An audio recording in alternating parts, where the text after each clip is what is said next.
ದಾವಣಗೆರೆ ಜಿಲ್ಲೆ ಹೊನ್ನಾಳಿ ನಗರದಲ್ಲಿ ಆರ್ಎಸ್ಎಸ್ ವತಿಯಿಂದ ಸಂಘ ಶತಾಬ್ದಿ ಪಥಸಂಚಲನವನ್ನು ನಡೆಸಲಾಯಿತು. ಪಥಸಂಚಲನ ನಡೆಯುವ ನಗರದ ಪ್ರಮುಖ ಬೀದಿಗಳು ರಂಗೋಲಿ ಮತ್ತು ಕೇಸರಿ ತೋರಣದಿಂದ ಕಂಗೊಳಿಸುತ್ತಿದ್ದವು. ಸಾರ್ವಜನಿಕರು ಧ್ವಜಕ್ಕೆ ಪುಷ್ಪಾರ್ಚನೆ ಮಾಡುವುದರ ಮೂಲಕ ಸ್ವಾಗತವನ್ನು ಕೋರಿದರು. ಕೆಲವು ಬೀದಿಗಳಲ್ಲಿ ಜೆಸಿಬಿ ಸಹಾಯದಿಂದ ಪುಷ್ಪಾರ್ಚನೆ, ಸಿಡಿಮದ್ದು ಬಳಕೆ ಹಾಗೂ ಮಕ್ಕಳ ವಿವಿಧ ವೇಷಭೂಷಣಗಳೊಂದಿಗೆ ಸ್ವಾಗತವನ್ನು ನೀಡಿದರು. ನಂತರ ಕಾರ್ಯಕ್ರಮ ನಡೆಯುವ ಸ್ಥಳಕ್ಕೆ ಮೆರವಣಿಗೆ ತಲುಪಿದಾಗ ನೀರು, ಹಣ್ಣನ್ನು ವಿತರಿಸಲಾಯಿತು. ಹಾಗಾಗಿ ಸಂಘದ ಕೆಲಸ ಅದು ನಿರಂತರ. ಅದು ಆ ರೀತಿಯಲ್ಲಿ ಸಂಘದ ಕೆಲಸ ನಡೀತಾ ಇದೆ. ಕಳೆದ 10-20 ವರ್ಷಗಳಿಂದ ಸಂಘದ ಕೆಲಸದ ವ್ಯಾಪಕತೆಯನ್ನು ಹೆಚ್ಚು ಮಾಡಲಿಕ್ಕೋಸ್ಕರವಾಗಿ ನಮ್ಮ ಒಂದು ಟ್ಯಾಗ್ ಲೈನ್ ಸಂಘ ಕಾರ್ಯ ಹೇಗೆ ಬೆಳಿಬೇಕು ಕೇಳಿದ್ರೆ ಸರ್ವವ್ಯಾಪಿ ಮತ್ತು ಸರ್ವಸ್ಪರ್ಶಿ ಆಗಬೇಕು.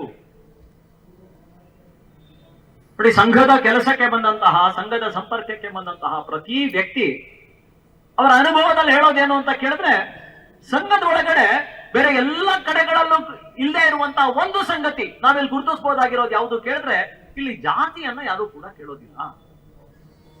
ಸಾಮರಸ್ಯದ ಕೇಂದ್ರ ಸಂಘದ 1 ಗಂಟೆಯ ಶಾಖೆ ಇದು ಬಾಬಾ ಸಾಹೇಬ್ ಅಂಬೇಡ್ಕರ್ ಅವರ ಸಂಘದ ಸಂಪರ್ಕಕ್ಕೆ ಬಂದಂತ ಸಂದರ್ಭದಲ್ಲಿ, ಮಹಾತ್ಮ ಗಾಂಧಿ ಅವರ ಸಂಘದ ಸಂಪರ್ಕಕ್ಕೆ ಬಂದಂತ ಸಂದರ್ಭದಲ್ಲಿ, ನೇತಾಜಿ ಸುಭಾಷ್ ಚಂದ್ರ ಬೋಸ್ ಅವರ ಸಂಘದ ಸಂಪರ್ಕಕ್ಕೆ ಬಂದಂತ ಸಂದರ್ಭದಲ್ಲಿ ಅವರೆಲ್ಲರೂ ಉಲ್ಲೇಖ ಮಾಡಿದಂತ ಸಂಗತಿ ಏನು ಕೇಳಿದ್ರೆ, ನಾವು ಅಸ್ಪೃಶ್ಯತೆಯನ್ನ ಹೋಗಲಾಡಿಸ್ಲಿಕ್ಕೋಸ್ಕರವಾಗಿ ಎಷ್ಟೆಲ್ಲ ಶ್ರಮ ಪಡ್ತಾ ಇದ್ದೀವಿ, ಪತ್ರಿಕೆಗಳ ಮೂಲಕ ಶ್ರಮ ಪಡ್ತಾ ಇದ್ದೀವಿ, ಆಂದೋಲನಗಳ ಮೂಲಕ ಶ್ರಮ ಪಡ್ತಾ ಇದ್ದೀವಿ, ಆದ್ರೆ ಸಂಘದ ಶಾಖೆಯ ಮೂಲಕ ಮೌನವಾಗಿ ಈ ಕೆಲಸವನ್ನ ನೀವು ಮಾಡ್ತಾ ಇದ್ದೀರಿ ಅನ್ನುವಂತಹ ಒಂದು ಒಳ್ಳೆಯ ಮಾತುಗಳನ್ನ ಹೇಳಿದಂತ ಘಟನೆಗಳು ಕೂಡ ನಡೆದಿದೆ.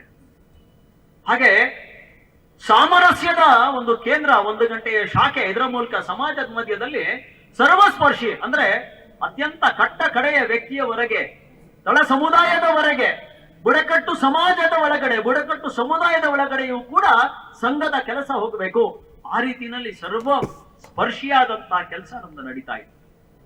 ಸರ್ವವ್ಯಾಪಿ ಎಲ್ಲ ಗ್ರಾಮಗಳವರೆಗೆ ಸಂಘದ ಕೆಲಸ ತಲುಪಬೇಕು.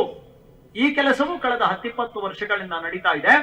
ಅದಕ್ಕೋಸ್ಕರವಾಗಿ ನಾವು ಸಮಾಜದ ಒಳಗಡೆ ಸಂಘ ಕಾರ್ಯವನ್ನ ತೆಗೆದುಕೊಂಡು ಹೋಗ್ಲಿಕ್ಕೆ 6 ಗತಿವಿಧಿಗಳ ಮೂಲಕ ಸಂಘದ ಕೆಲಸವನ್ನ ಈಗ ನಡೀತಾ ಇದೆ. ಯಾವುದದು? ಕುಟುಂಬ ಪ್ರಬೋಧನ. ಇವತ್ತು ಸಂಘದ ಶಾಖೆಯ ಮೂಲಕ ನಾವು ಸಂಸ್ಕಾರ, ವ್ಯಕ್ತಿ ನಿರ್ಮಾಣದ ಕೆಲಸವನ್ನ ಮಾಡ್ತಾ ಇದ್ದೀವಿ.